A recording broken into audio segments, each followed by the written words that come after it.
lantaran geus dibere modal nah zikir kieu napasna kieu selalu ingat ka Gusti Allah kuari mah ingat bae ka Gusti Allah geus bae terus zikir bae geus sadar diri beda jadi geus bisa ngabedakeun warid anu kadua ge antara zahir jeung antara batin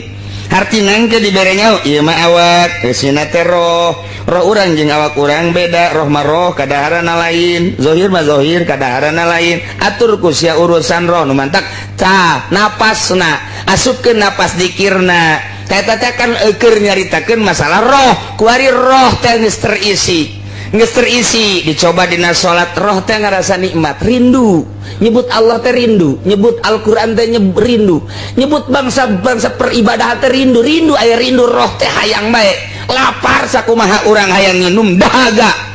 urang teh lapar sakumaha urang hayang dahar aya tak eta teh dahaga sarua roh ge jadi aya satu kenikmatan zikir teh ngeunaheun roh teh mulai kuari tina goplah sok poho ka Allah kuari dan waridul yaqlah payatan bau eling hudang min naumil goplah ila hali zikir daim kuari terus-terusan zikir lantaran aya ngeunah atuh mun teu ngeunah mah moal bisa dipaksakeun kos kitu teh moal bisa rumusan mah moal bisa jadi ngeunaheun jasa merenung muraqabah nginget Gusti Allah teh naon karesep urang zikir ngeunaheun jasa zikir ka Gusti Allah teh zikirna geus deuk mana la ilaha illallah ngeunaheun deuk la haula pokona inget ka Allah lah indek la haula wala quwata illa billah indek la ilaha indek istighfar penting zikir ka Gusti Allah terus we dieusian jadi per detik per menit engke aya tapoho astagfirullahalazim paho aing ka Allah rindueun zikir teh roh teh rindueun tak kana zikir teh hese ngaleungitkeun rindu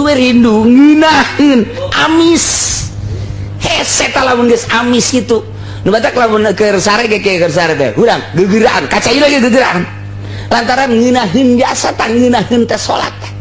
kesadar salah tasya ditegor tah aya panegor seakan-akan urang teh okos keur ditegor ku Gusti Allah salah atuh sia ja ibadah mah ka aing atuh aing di WC aing aya di salat aya pokona sia inget ka aing atuh eta teh da wuduna ge ditak ku aing tenang we ulah buru-buru mantak nya nama endek berjamaah ge tilok kegeran lalauna